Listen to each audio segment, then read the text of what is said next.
How did you start yung martial arts? Paano kayo nahilig ng martial arts? Through high school kasi medyo talagang after school may mga nag-imbita sa amin para maglaro ng King Nugtar. King Nugtar ti awag mi idi. Tapos nung nakikisali kami and then pumunta ako sa dito sa Baguio, sa city, may nakita akong Universal Gym.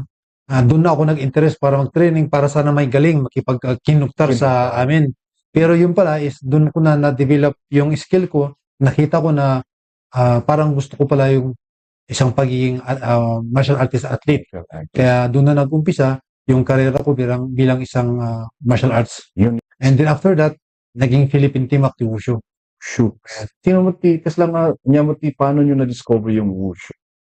Mayroon invitation going from Manila na sasali kami. So, we represented Baguio, bumuka kami sa Manila. Then may elimination na nag-gold medal tayo. And then that's the time na nakuha tayo. Nakuha sa Philippine team ng wushu. Sino yung mga kasabayan nyo na ano? Na naging Philippine team.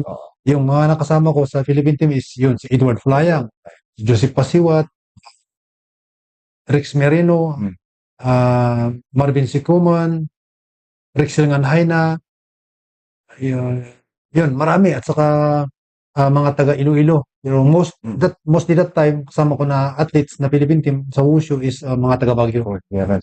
Cordillerans.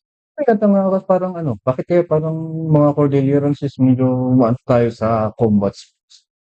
Siguro po dahil sa field talaga natin na mountainous. Na pag maakit tayo, natatagdagan yung stamina natin. Tapos yung klima natin, maganda yung hangin, elevated siya. Kaya pag lumalaban kami sa Manila, lamang kami sa endurance.